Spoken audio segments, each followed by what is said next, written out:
Hello, friends. If you're new to my channel, I'd like to welcome you. Why don't you go down, hit the subscribe button, and ring the bell so you don't miss any episodes. For my fans and subscribers, welcome back.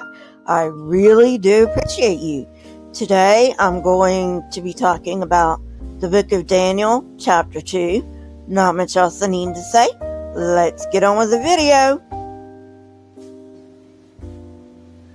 Unlike the other court tales in Daniel 1-6, Daniel 2 extends the claim of God as supreme sovereign beyond the events of the individual stories to encompass all of history. Only here do the authors see an end to the long succession of Gentile reign. In its current form, the story cannot be dated any earlier than the Seleucid Empire, the late 4th to early 3rd centuries BCE. However, we do find hints that the roots of the story may reach back to the transition from the Neo-Babylonian Empire to the Persian Empire. This chapter does contain hints that it incorporated 200 years of quote-unquote recycled materials, and the cultural framework of the story included the Jewish diaspora within the Persian Empire. Thus, King Nebuchadnezzar represents Gentile monarchs in general. Even though Daniel 2 is a story of resistance to imperial claims, it is not written in Hebrew, but in Aramaic, the common language of the Persian Empire. This may have been influenced by the fact that the court story was a popular genre of the Persian Empire. In addition, the concept of the world as divine domain is a theme within Persian thought. In Nebuchadnezzar's dream, we find a four-kingdom scheme. Oddly, its interpretation incorporates a Persian understanding of the transfer of imperial power from one people to the next.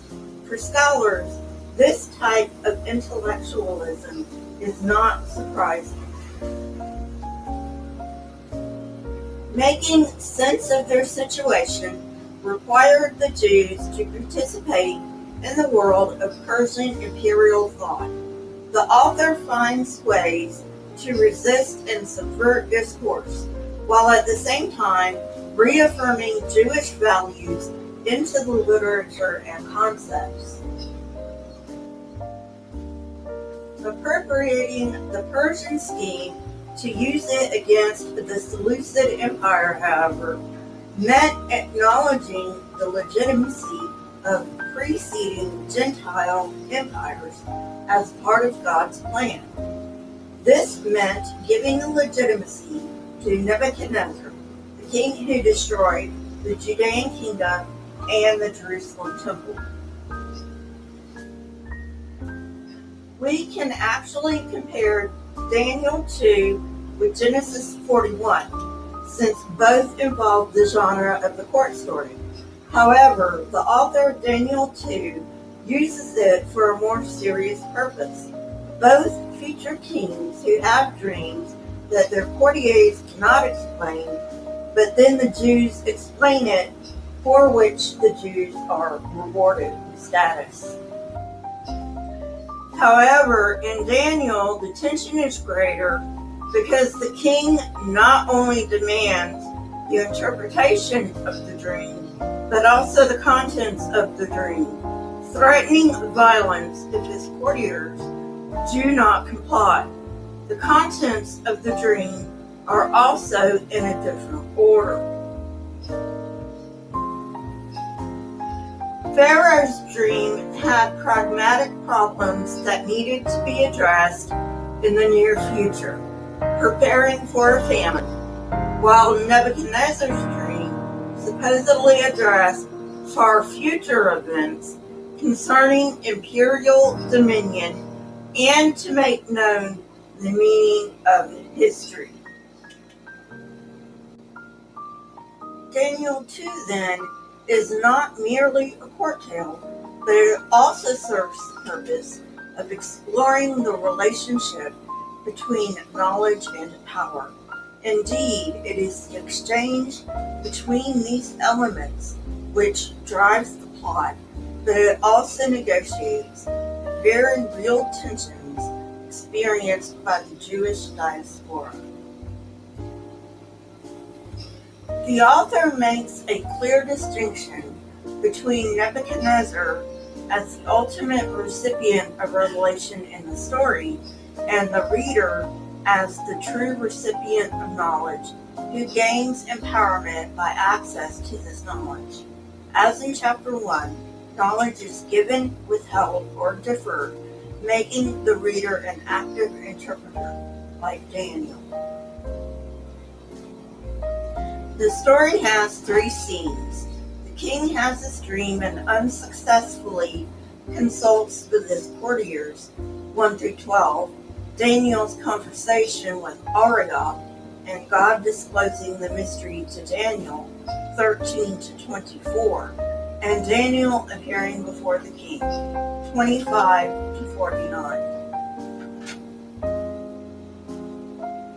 However, this contradicts chapter 1 that tells us that they were called by Nebuchadnezzar for their quote-unquote final exam at the end of their 3rd year of training to become sages. It should be noted that chapter 2 starts the contradiction to chapter 1. It tells us that Nebuchadnezzar's dream happened in his 2nd regnal year.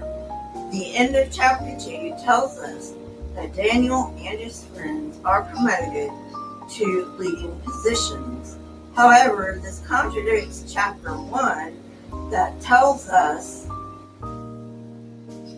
So I just want to give a little history to put this into context.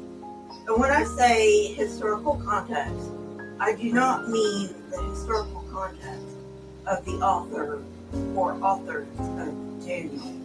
I mean the historical context within which the book of Daniel is purported to have been written. Jehoiakim, who was initially appointed as a vassal king by Pharaoh Necho II of Egypt, avoided the destruction of Jerusalem by changing allegiances to Nebuchadnezzar after the Babylonians defeated the Egyptians at the Battle of Carchemish in 605 BCE. It is important to note that neither Jerusalem nor the temple was destroyed at this time, but some of the royalty and nobility were handed over as hostages by Jehoiakim.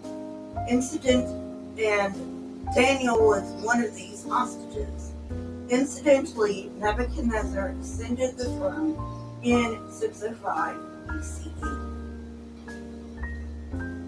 The dream, which I will detail in this series, would be more apt for Nabonidus, who was the only Neo-Babylonian king to put stock in dreams, but that would not fit the timeline for the Daniel narrative.